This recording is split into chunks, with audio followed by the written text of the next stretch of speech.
Welcome back to Signals on 91.3 Lagos Rocks. My name is Adewumi Oshodi. This morning, we'll be talking tech and trends in politics. Tech and trends in politics. I have with me, she'll be joining us via Zoom.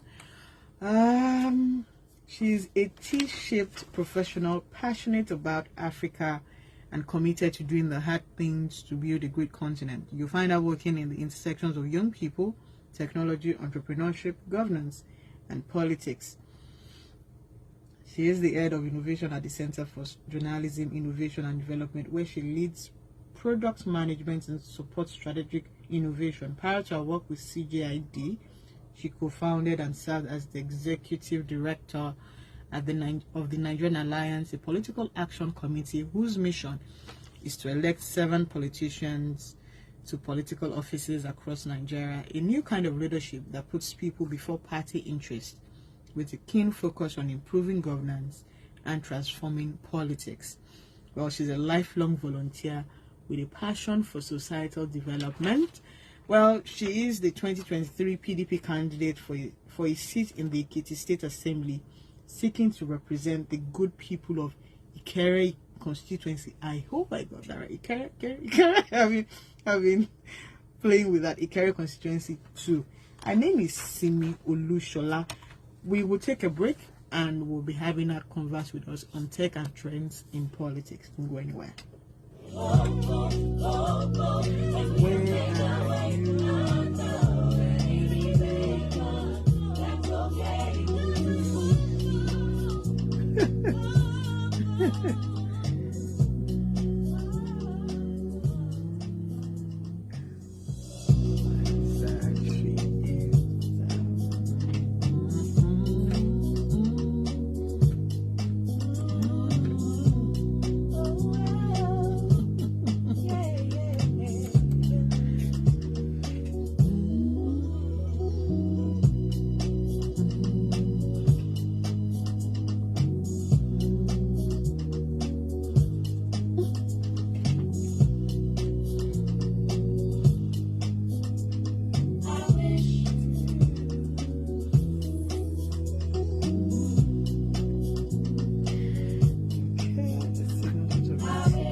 While I am waiting for you to unmute, how?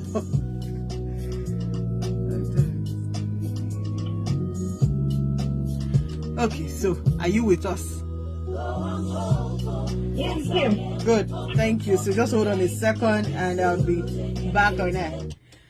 Welcome back to Signals on 91.3. I have with me Simi Olushola, who is a development consultant and politician. She's the 2023 PDP candidate for a seat in the Ekiti State Assembly, seeking to represent the good people of Ikere constituency. Am I right? Is it Ikere or Ikere? Ikere, Ekiti. You got it right, Ikere. Okay, then welcome to Signals. Now, tell us about this Isimide. I think that was what got my attention, and I said we're going to have you on the program. Tell us about Isimide. Yeah, Isimide, yes. Go ahead. So when you say tell us it's in what sense? Like the phrase itself from the campaign? Like what exactly? Let's not go to the campaign first. Let's talk about the Isimide phrase. Okay, well, the phrase was actually coined by a friend. Okay. I think I put in the WhatsApp group of some friends. I'm like, oh, I'm looking for a name for my campaign. And they figured, oh, man, why not do a play on your name? Your name is Simi. Then she actually suggested Simi today. So that was why, so like Simi today, Simi today. So that was the concept. And then eventually it became Simi Day, just to make it more catchy and easier for people to pick up. Now, why are we running? Why are we running for the Ekiti State constituency? So I mean, different things. One is Okay, so there's this example I always cite. So before now, I was the founder and executive director of the nonprofit, and we have a project that exists in 4 states: Abuja, Kaduna, Mina, and Abeokuta. And I always talk about our Abeokuta ones, that it's our largest and most successful academy. It's project is called Abeokuta. It's an academy where we train young women from low-income families on web development, data science, and product design. And so I was introduced to like the essay on SSC on ICT to the governor in December. We met. It was very fast. We're like, okay, what you're doing, please. We're happy to have it in Abeokuta. And in less than a month, he had facilitated us getting a venue. This place gave us a large hall.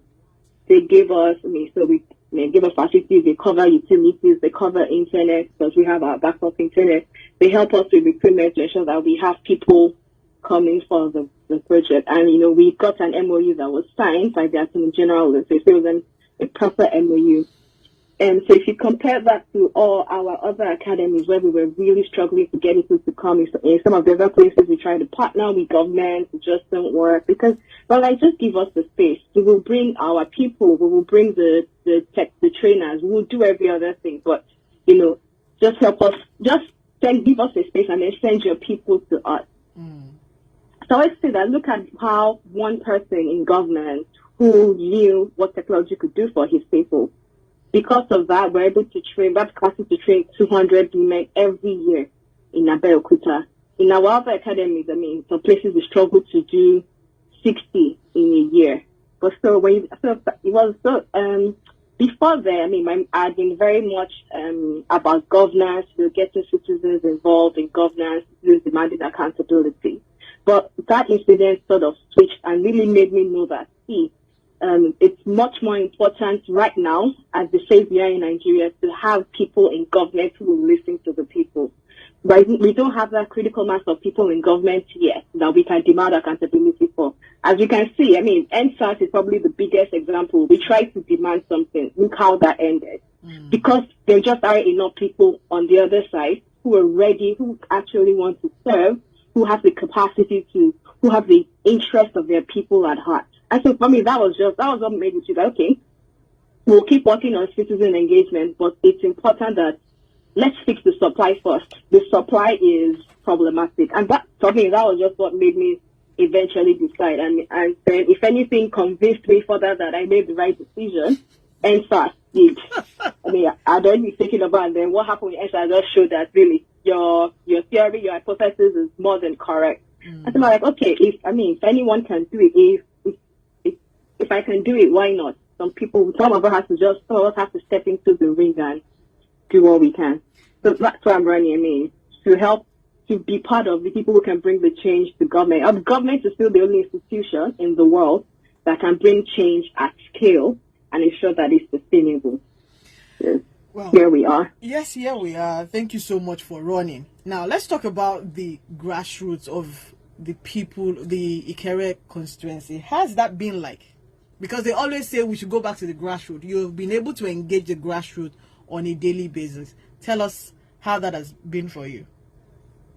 It's a daily frustrating experience, but at the same time, and it's always it's a learning. But the thing is that people at the grassroots are not different from people anywhere.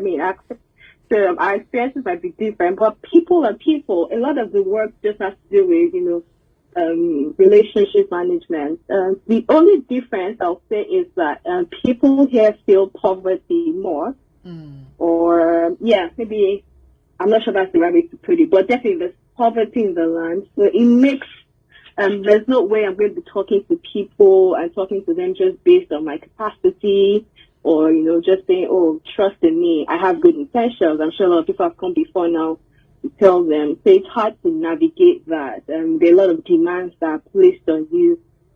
Like today, for example, once I get off this call, I'm going for 3 events, 2 weddings and a funeral. Next week, I have like another funeral. Okay, 2 funerals already. So, I mean, when I'm in town, I have to be available to those people. So it's very demanding in terms of physical, I mean, effort. You have to show, it is physically for those people. You have to support them. And when I mean poverty is not like people don't, I mean, as little as giving somebody 2,000, 5,000, radically changes their life, which is why vote buying is such a successful thing in Nigeria. So, but it's also been enjoyable in the sense that I've gotten to meet people, engage with them. They're interesting characters. They're people who have supported me and, just their hearts in the ring with me. So it's a mix of everything, but it definitely has been the most frustrating thing I've ever done in my life. Okay, now still on grassroots, right? And I also tell us a bit about the feedback. So, Simi is getting into an elderly woman's house, and she's telling her that mommy Teba, now I have to speak. I'm struggling with English and Yoruba now. That Teba dibo for me, this and this is what you are going to get. If you vote for me, this and this is what you're going to get. What's your responses like? So, because I've seen some of the videos of them working with you, and I'm wondering, okay, what's the feedback like? Funny enough, nobody has, for things like the state assembly and at these levels and this kind of role, honestly, they're not very much concerned about your manifesto. Wow. When they talk to you, they're concerned about you as a person, and they just say, "So bad day, wow," or "Mashebi," that's all. Yeah, but so far, I do have a manifesto. I'm still fine tuning it. But I've never gone anywhere as somebody has asked me for my, even when it was during the primary, not at any time was I asked for a manifesto. But I think that because I kept telling them I'm here to serve, and I kept giving them a track record and saying I decided to come back home because all these things I've been doing, I want to do it here.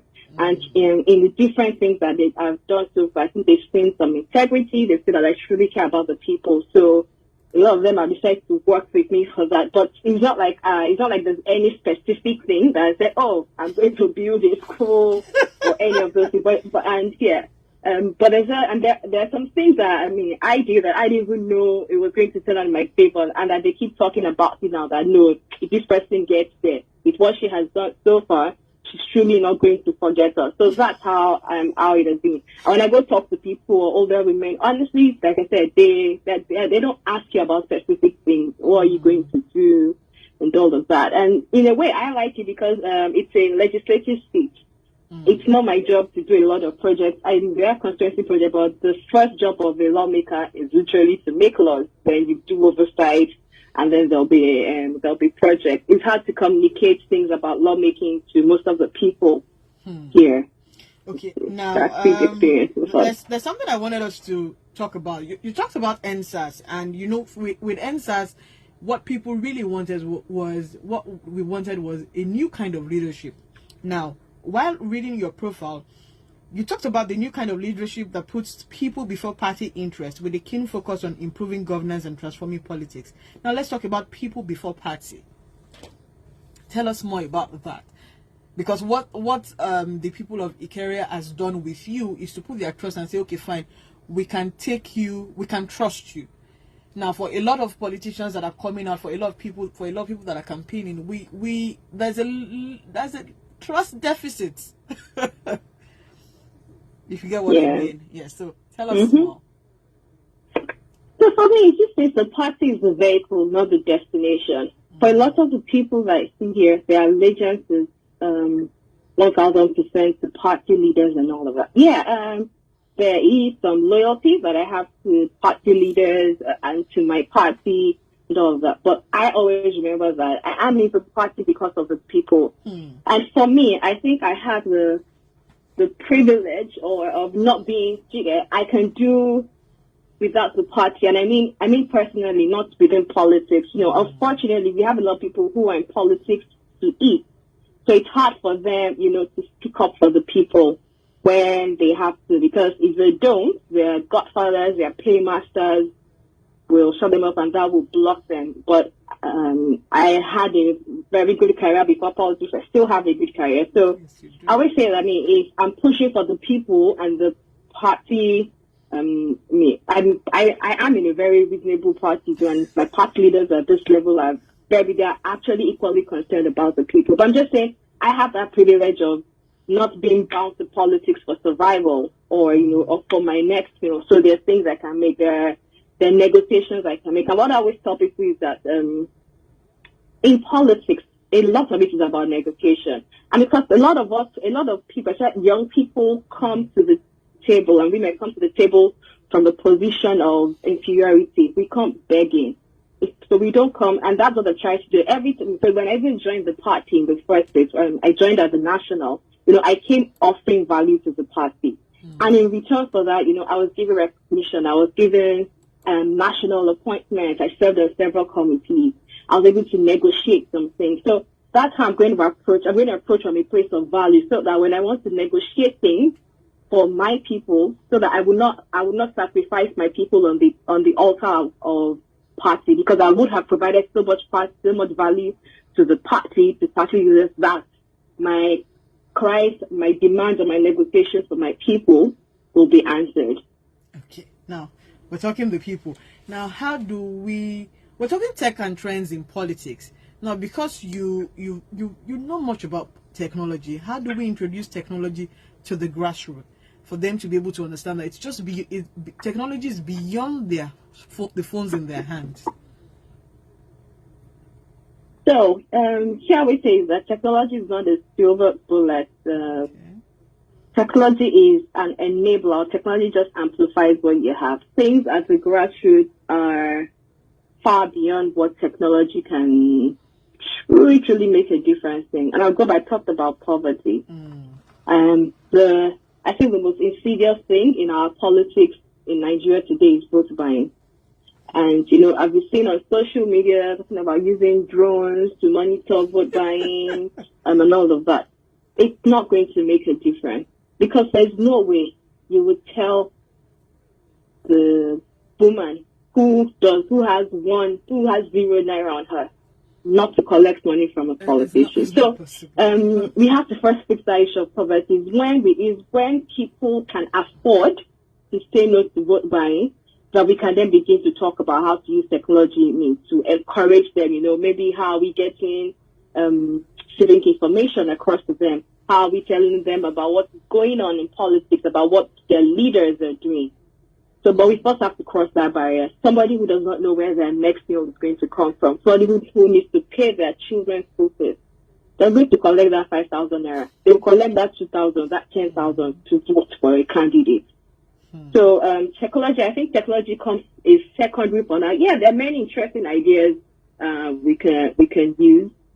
But we need to fix that poverty issue. And one thing I'm hoping for is that not just in terms of campaign, I hope that our leaders, generally the government, invest a lot more in technology education for people, because that is one thing that can help bring people out of poverty now. We're in a digital world, so we need Nigerians to be digitally competent, which is one thing I'm looking to do for my people in particular.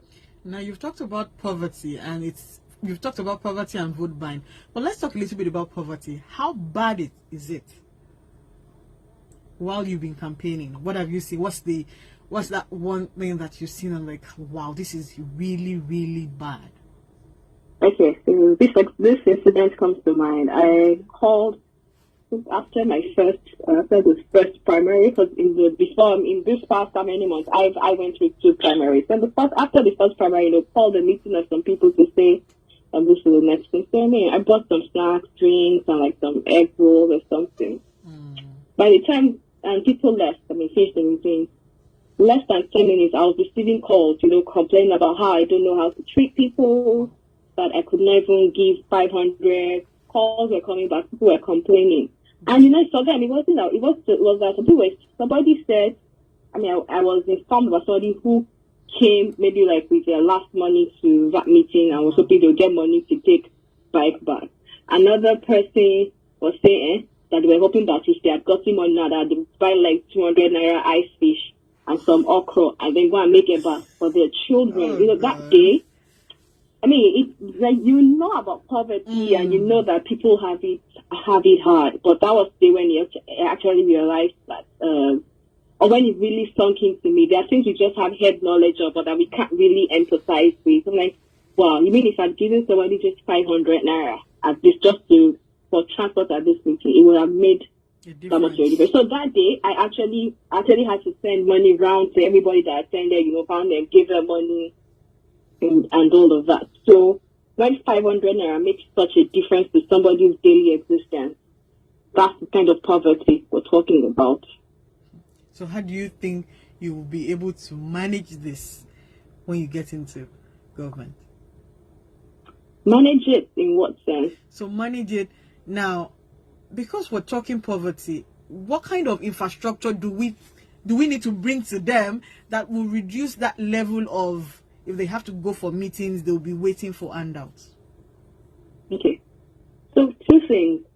One is that while people are, or when somebody is starving, you don't tell them go to the farm. You feed them first, and then you enable them, you empower them to go to the farm. So there are two things I'm looking to work on. One is the social welfare project. That will take care of really people, the elderly folks who have no income and people who truly are struggling. There will be some form of social effort for that. And then while they are, while they can breathe from one day to the next, we now start talking about how can we empower them. Because I'm a total believer in teaching people how to fish. Our politicians, our leaders, so far, a lot of them are used to just giving handouts to people. And that's why we're in this situation. So I'm going to be looking at, when you talk about education is still the biggest thing that can bring people out of poverty. Our education in Nigeria is really poor. So as a lawmaker, I'm going to be looking about how can we use policies to improve education. I talked about tech education. I personally, as a constituency project, looking at how can I help upskill my constituency technology education that will enable them to be part of the global talent workforce. In my oversight functions, those are things I've been looking at. What's education in the state like? What are people getting? Are we really being competitive in this age with our education? And so there are many others talking about supporting micro enterprises. That's a passion of mine. Micro and small enterprises are the lifeblood of any economy, actually. So how do we help these businesses grow? How do we ensure that they have an enabling environment? How do we ensure that they are sustainable? Those are the things I intend to work on as lawmakers. So those are the two things, talking about just some social welfare programs to ensure that people can live from this week to the next week, and then using education, generally then technology education and business support to help them, begin to generate income that they can then use to sustain themselves and their families and hopefully grow some wealth. Wow. Well done. It's Signals on 91.3. We're talking tech and trends with Simi Olushola. If you have questions or comment, call us 009, WhatsApp 009-234-5913 or 0809-191-3913. 0151519113 if you have questions or comments for our guest. Now, how best can we engage more young people to get into politics with what you have seen so far in Ekiti? Hello? Can you say in Ekiti or just generally speaking? Well, let's see. Let's just take it one pocket size after the other. Because if we say general, but let's look at the young people of Ekiti. Well, in Ekiti and everywhere. Okay. So one thing I always just say to young people, and whether in Ekiti or elsewhere, is that get into the parties. I know that not everyone can be a politician, not everyone can run for office. Okay. But I need more young people to become party members. I need more young people to become members of different kinds of parties. It's the big two, the third, fourth parties. Get into those parties, become members, attend ward meetings, be a voice that is regularly heard at your ward meeting, sponsor ward meetings.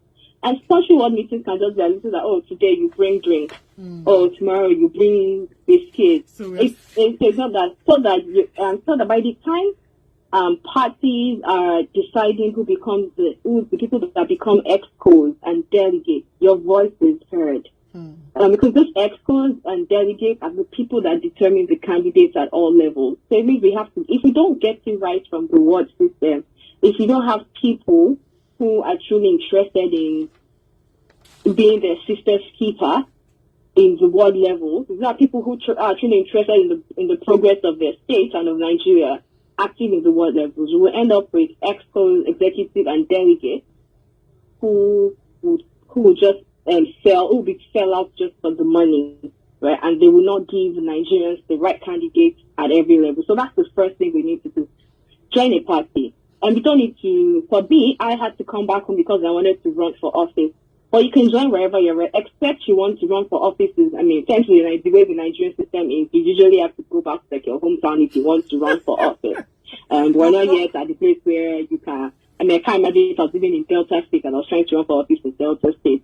We all know in Nigeria it will not work. But if you live in Delta State, but you're from another state, but you don't intend to run for office, it's fine. Stay there, find a party, join, be active, help in developing leaders, and the other young people that you meet in the party, help in curating conversations that expand their worldview, help in, upskilling them as much as you can. Let's fix our parties. Our politics is what politics comes. A friend of mine says politics comes before governance, and it's true. So until we fix our politics, we can't fix governance in Nigeria. So we need young Nigerians to get into those parties and help fix our politics. Well, you're saying that I've been hearing you say you had to give out this, you had to give out that. Now, politics is very expensive to participate in. Now, how can average individuals set out to achieve and accomplish their political dreams, knowing fully well that they do not have the monies that the big two have and the third force have?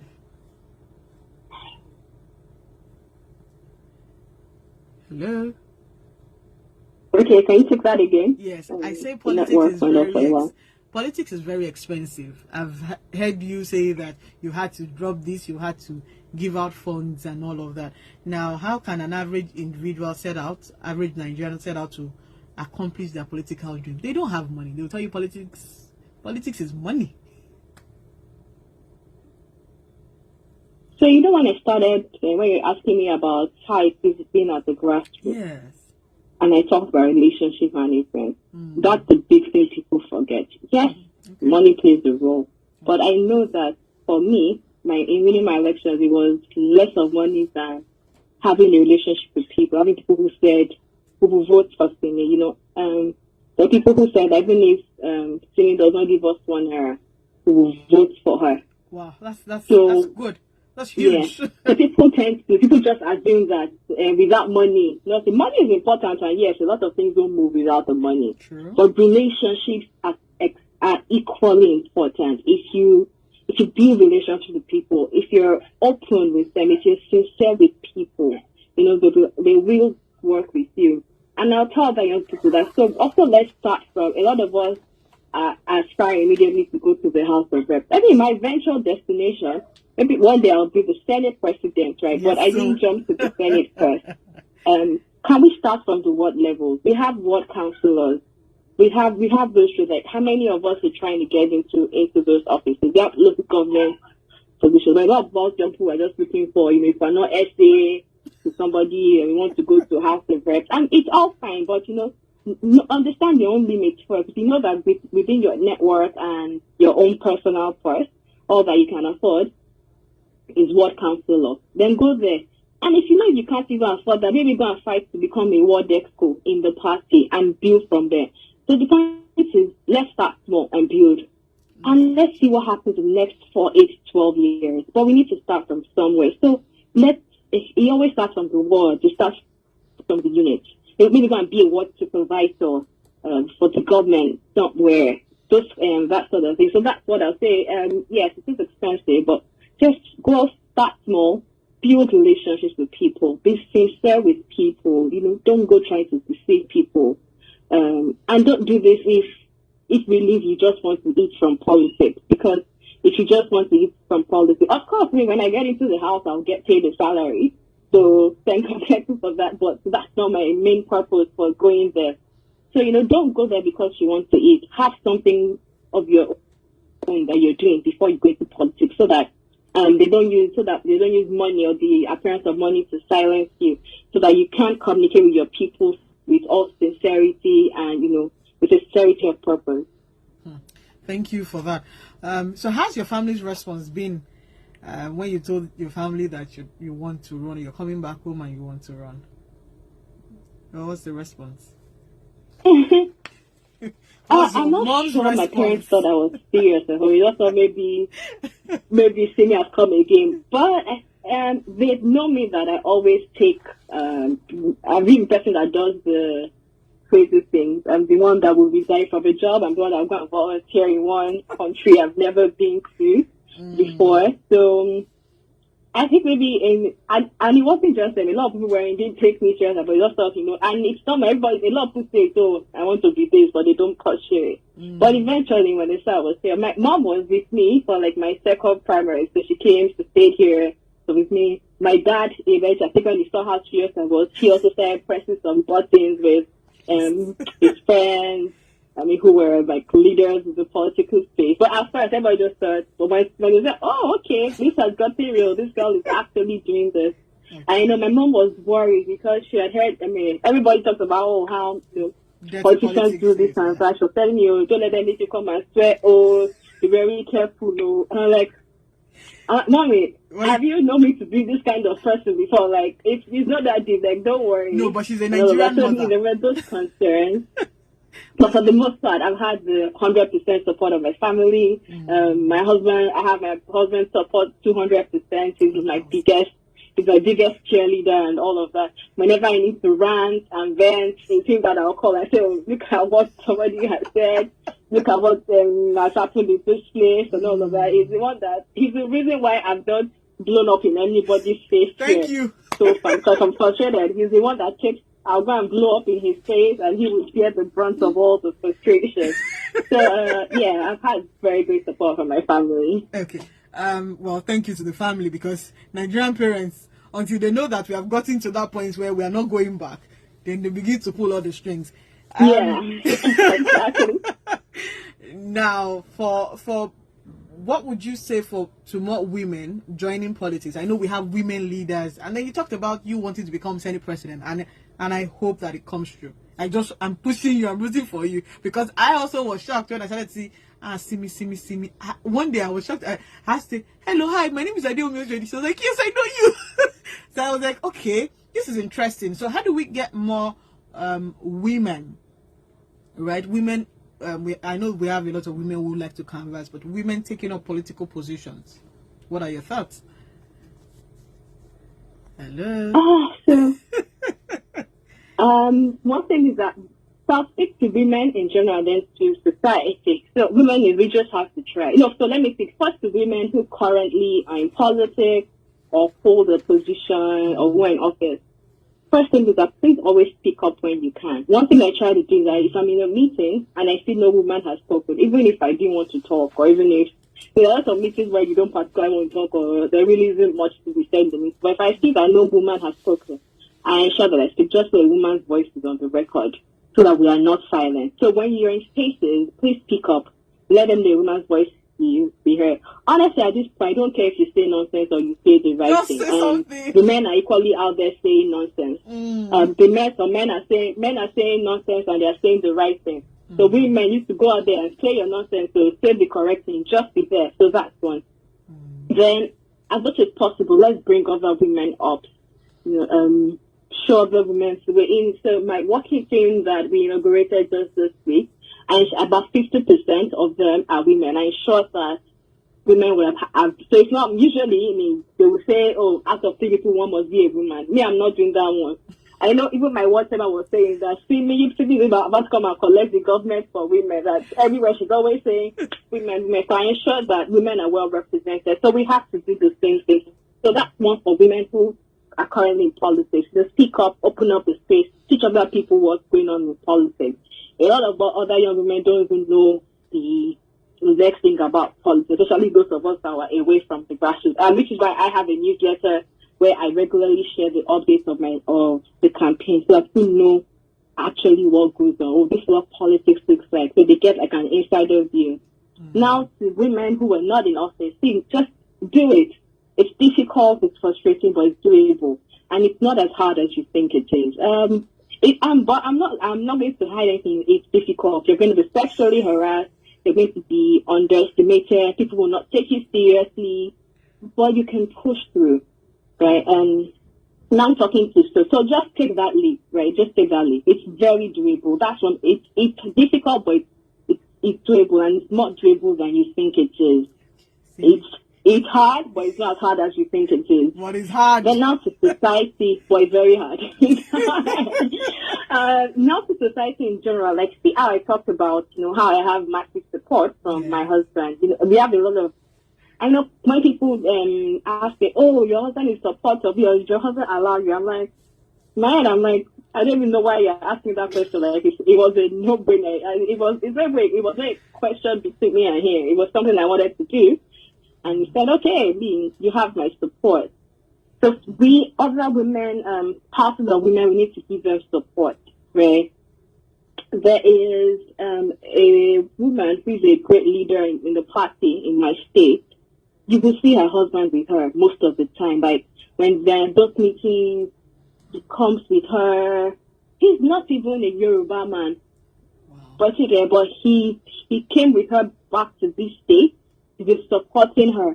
In the meetings, you might just see him sitting and someone else just doing his own thing. But everyone can see that this person he has this woman's back 100%. And you don't have to. My husband is not here because his own work doesn't allow him to be here. And he's not even interested in politics like that. He will just support me personally. But he has my support. Can we take up some of the load that distracts me? As simple as taking some house chores away from your wife. So extending more domestic support. As small as, introducing her to people or just pushing her to do it. Other women, when a woman is running for office, can we come together and form a collective and raise money for women who are running for office? Can we come together and say, oh, okay, as people are, okay, a rally is going on, can we put a crèche in this rally so that women who want to come, just set up a temporary crèche, who wants to come with their babies and all of that. I think so just simple things. It's things that really place demands on women's time, money, and all of that. Can society, can men and other women help them take off some of that load? Thank you so much for sharing light on this. Now, come 2023, what are you expecting to see? What kind of Nigeria are you expecting to see?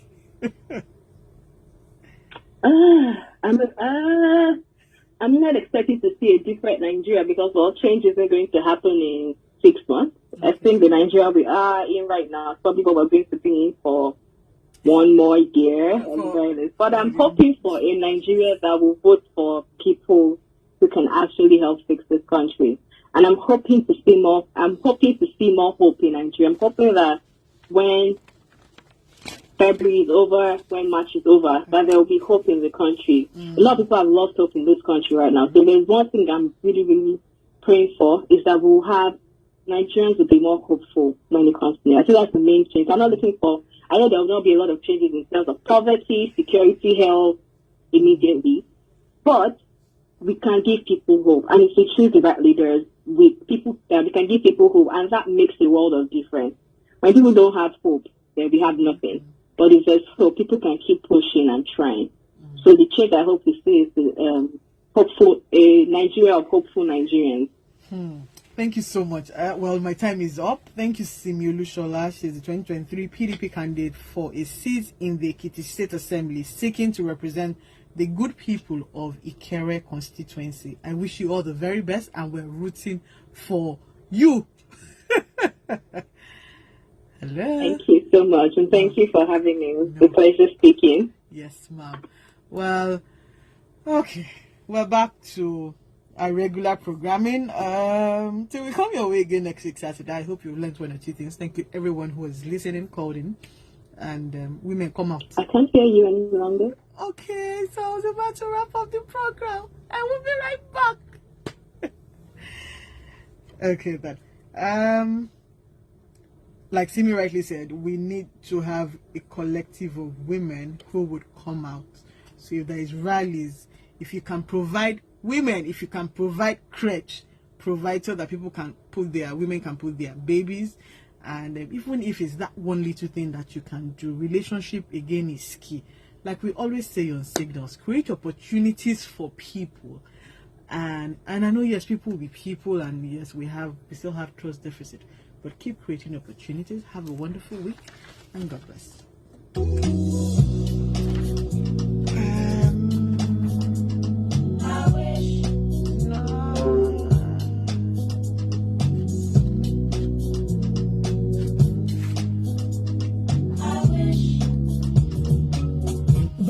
Thank you, everyone.